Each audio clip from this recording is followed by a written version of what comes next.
You're at the Coaching Inn, 3D Coaching's virtual pub, where we enjoy conversations with people who are engaged in the world of coaching.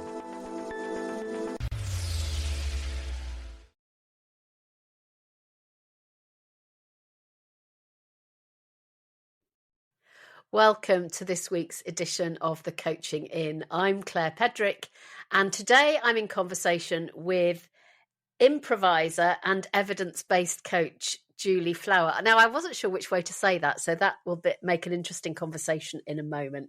But just as we begin, a reminder, if you want to get every new episode as it drops, do subscribe or follow on the place where you listen to your podcast. That would make everyone do a happy dance. Thank you. So, Julie, welcome. Hello. Hi, Claire. It's lovely to be with you.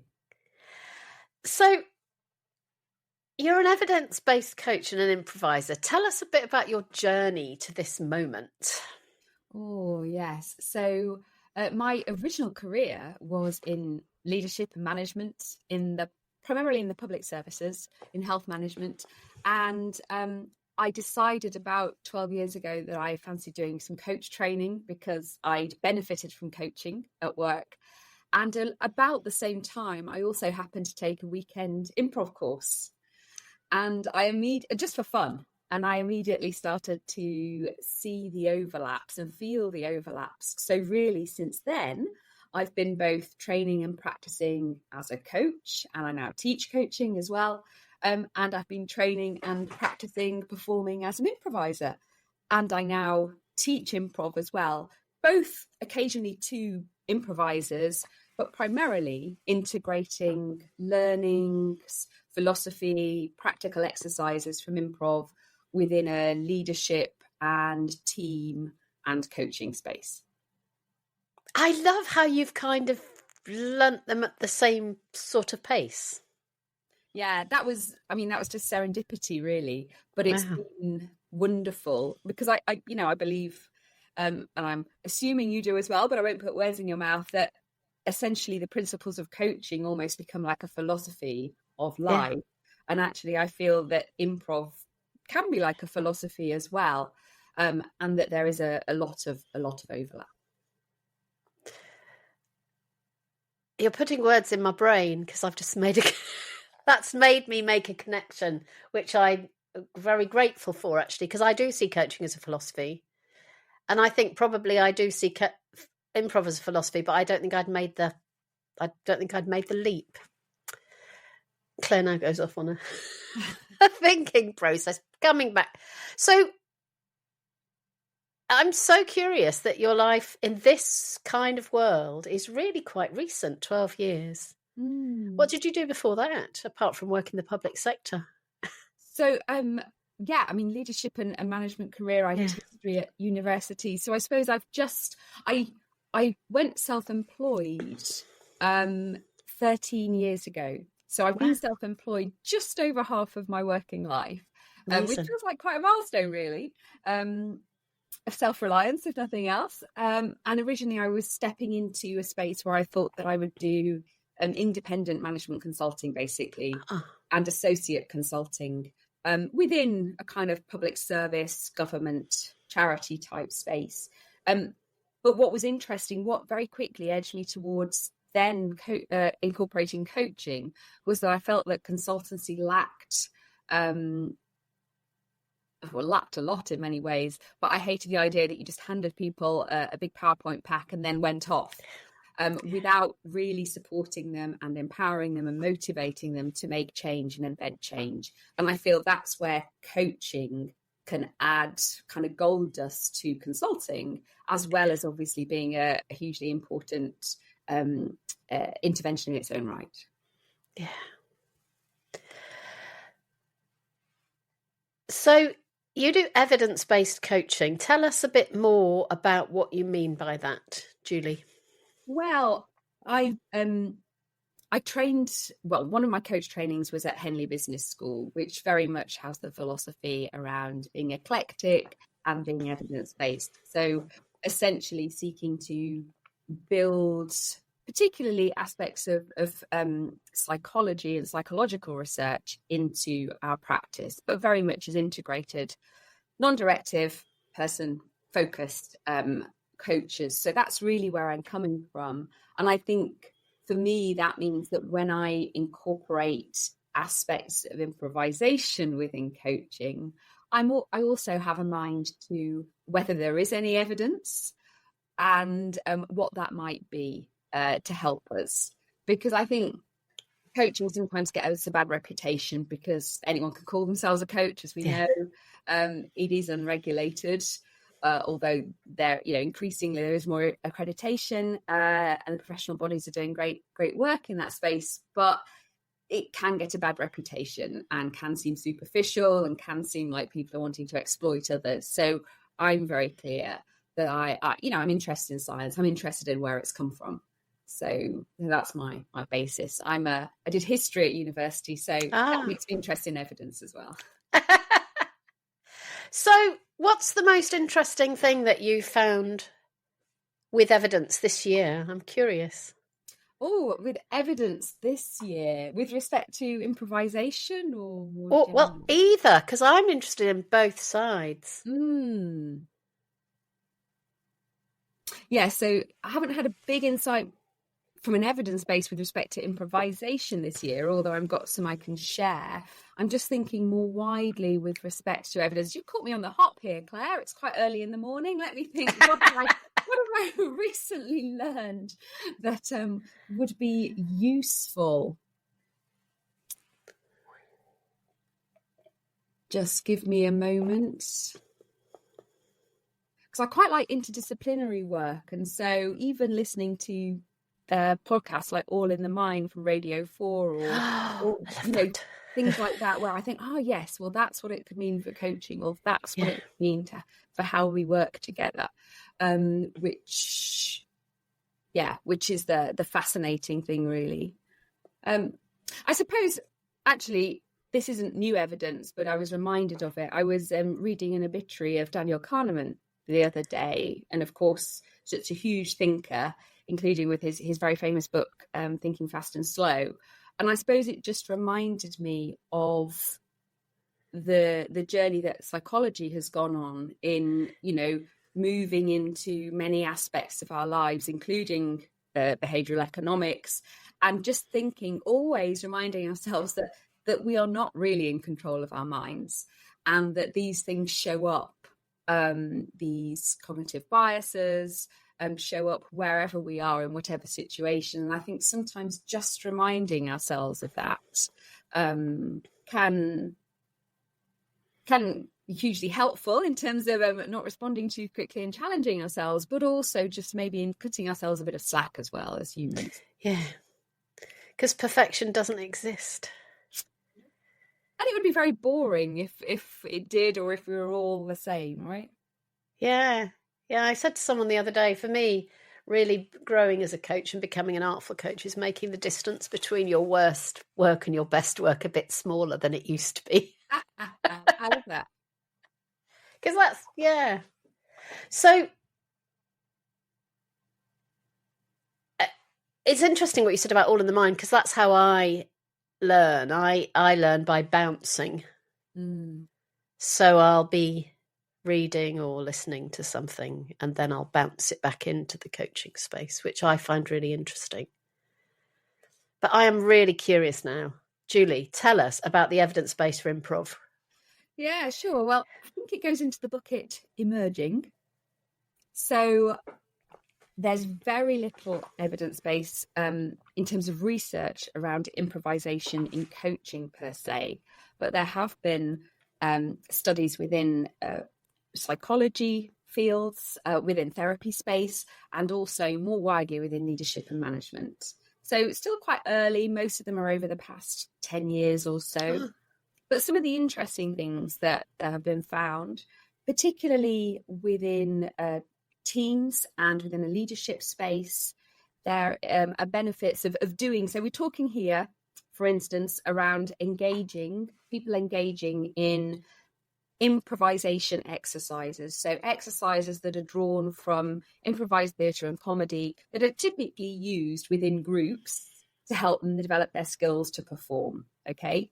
But it's not about performance. It's not about being funny. That's not really what is about. Improv's about listening and collaborating and building on offers made by others.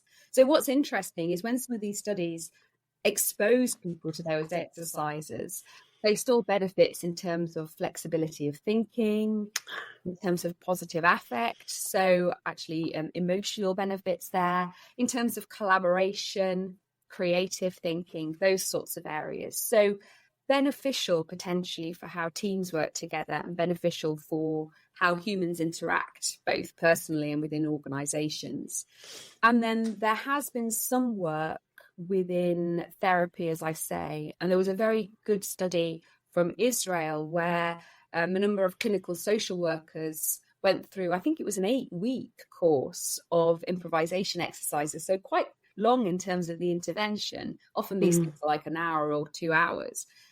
So they went through this, and there were some significant changes with respect to sort of practitioner presence, which I thought was fascinating and which has great resonance for coaching, and then also feels like flexibility of thinking. So really areas that might be very helpful when transposed to the coaching space. And we know a lot of the research from psychology comes over then to coaching. And then alongside that, there was a study about 10 years ago now by Michael Reed that looked at improvisational moments within coaching. And he did surveys of practicing experienced coaches to see whether they thought improvisation was a relevant concept for coaching, which they decided it was, and also to identify what some of those moments might be, where coaches really feel that they're in the moment, that they need to be very spontaneous, perhaps that they're feeling quite uncertain. Actually, what are those moments?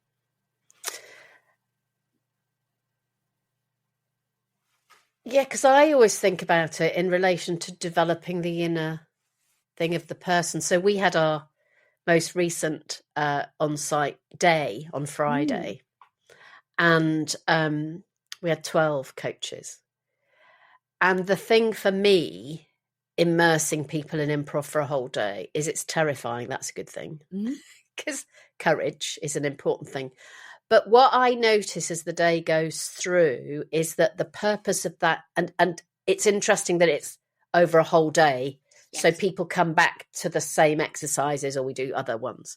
The thing that I notice most, and it'd be interesting if we did a bit of in and out questions to people before and after about what was the shift. But the shift that I see in them is that they begin to be able to stop the thinking that happens between the seeing and the offering. And then we're all a bit more in sync. Absolutely. I think that idea of people stepping out of their heads to some extent, putting down some of the concerns about how people are perceived, maybe taking a few more risks appropriately, and actually just getting into their bodies, their emotions, some of that side of things. Yeah. So I do feel, I remember, because I did some research in this field, which I can share as well. I remember one quote, which was that improv is really other. It sort of almost provides you with some kind of awareness and experiential learning that is quite unique.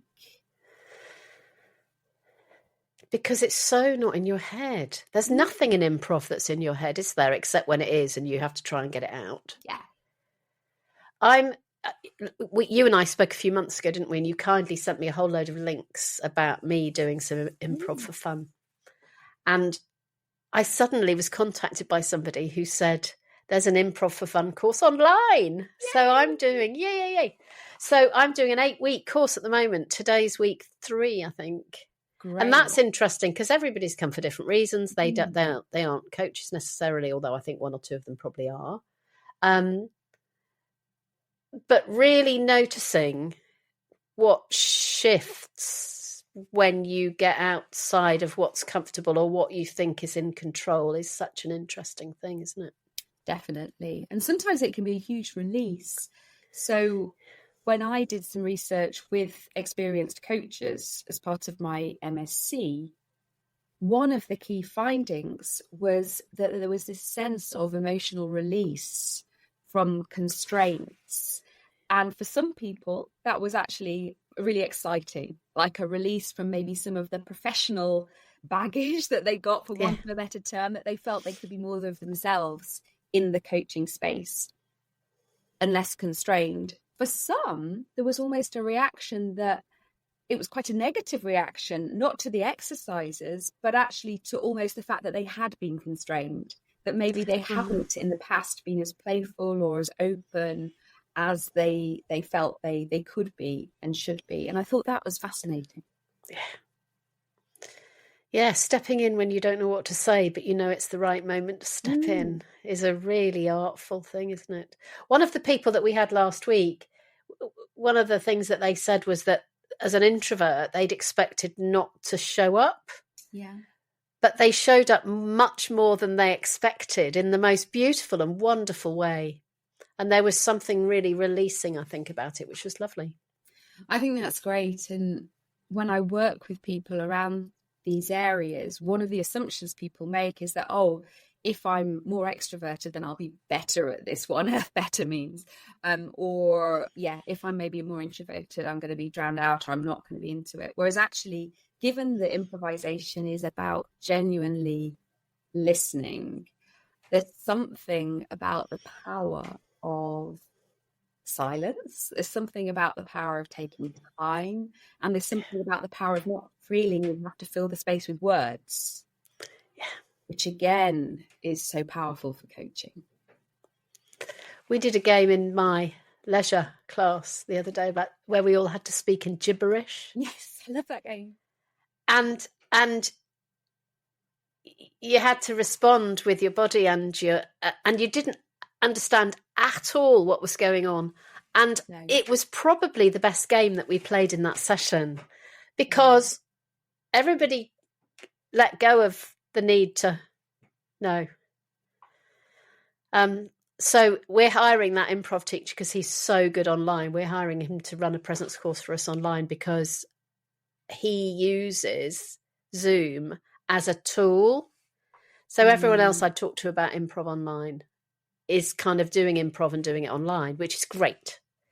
But this teacher uses the boxes as part of the thing. It's extraordinary.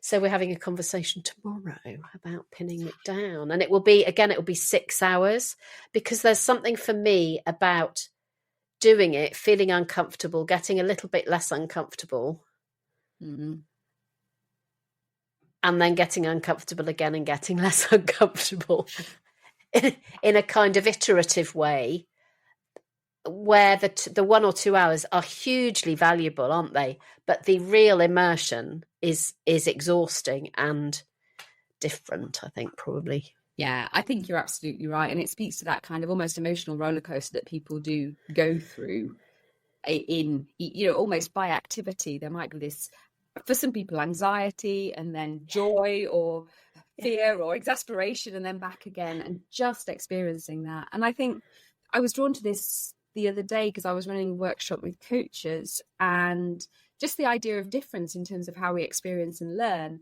So with one particular exercise, someone fed back that actually they found some of the wordy aspects harder, whereas of course other people found that easier. And just thinking about, therefore, that mix of exercises to help people, almost have empathy as well for a variety of experiences. Because again, I think as coaches, it's good for us to feel what it's like to be put on the spot, sometimes in a way that's less comfortable or more comfortable for us, because that's exactly what we're doing for our clients. Yeah. That's why I did my 1-to-1 improv lesson with Heather Urquhart. That scared the absolute living daylights out of me, because we got onto Zoom and I'm going, what are we going to do? And she's being lovely. She was fabulous. But it was the most immersive way that I could be reminded or remember what it was like the first time I had a conversation with a coach when I wasn't one. Yeah, and that's lovely. There's something very visceral, isn't there? Very experiential about just doing what seem quite simple activities. Yeah, but it's just going into an hour when you don't know what's going to happen. Good for you. That's a brave thing, Claire. I don't know many people who would do a 1 hour one-to-one in improv. It wasn't the plan. I signed up to a group and then there wasn't a group. And then I said no to the one-to-one. And then I spoke to our improv teacher, Stuart, and he went, no, go for the one-to-one, because really see what you can learn from it in terms of how you experience it. So, Julie, you have another life outside work. Another life. Yeah. Tell us about your show.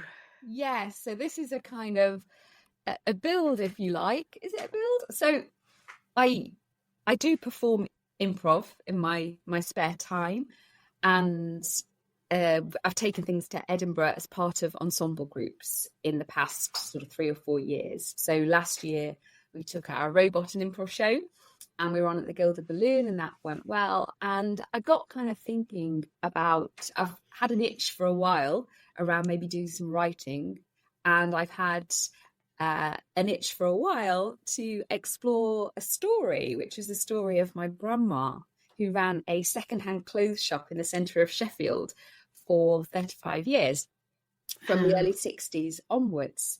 And so those two things collided. As you can tell about me, I quite like to integrate different interests and aspects of my life.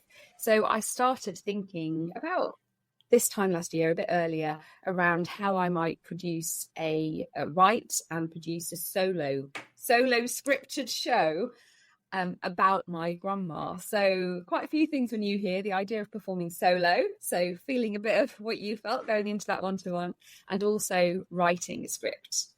So I actually went on a really great, I think it was an 8-week course around developing a solo show with Katie Shute, who you might know, one of the Maydays, a great colleague and friend of Heather Urquhart. And that was great in starting off some of that process and really giving me a kick. And what I've been really enjoying is I've been doing kind of historical research about my grandma, and finding people's recollections of going in her shop, people I'd never met before, as well as then the writing process. And I'm fortunate to be working with a professional dramaturg director in order to develop this. So somehow it's going to be on at the Gilded Balloon in Edinburgh for the whole of August. So I will very quickly find out whether I've got the resilience to carry this off day after day, particularly if nobody turns up. Wow, that's deep learning on so many levels. Very answer, I think. And so exposing. What a wonderful piece of learning. Well, that's what I'm thinking and what I'm loving. Yeah, as I say, I'm loving the process, and I am trying to reflect on it and think of it as a real piece of learning and development. I'm very fortunate to have this opportunity. I'm so interested what will happen to your coaching when you come back, apart from after you've recovered from being completely exhausted. Yeah, I wonder. How will that be? Because I suppose one of the things I'm learning and reflecting on quite a bit at the moment is this sense of things never really being finished, but when is it finished enough? When do you sort of have to just make that leap?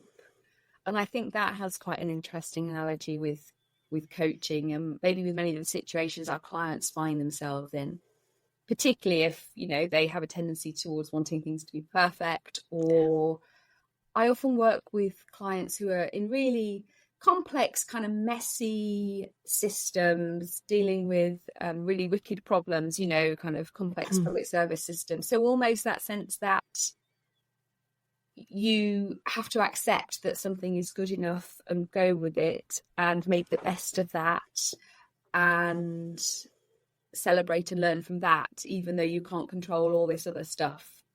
I think that's quite an interesting learning. I can't control whether or not people come to it. It's a very competitive field. I can do my best within my budget and my capability with marketing, etc. But, I have to accept that will or it won't be, but what is within my control. And yeah, I think that's quite interesting. Yeah, and there's something about putting yourself out there on every vulnerability, which I love. Yes, I think I love it too. I think, yes, it's interesting. One of the things that spurred me along to do this was a year ago, one of our lovely coaching colleagues, Anne James, I was teaching with her at Henley.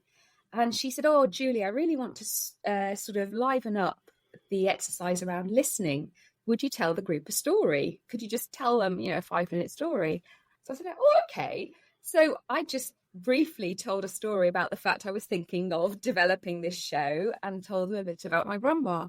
And what I found fascinating was the range of reactions in the room, from people being tearful to people sort of remembering their grandparents, or to people being, suddenly saying, "Well, hang on a minute, I was in Sheffield at that time," connecting on many different levels with many different things. And what I would love is to really, experience that range of audience reactions. And actually, I think that teaches me a lot about listening and about the assumptions we make when we, deliver something, offer something, because everybody will experience it in different ways.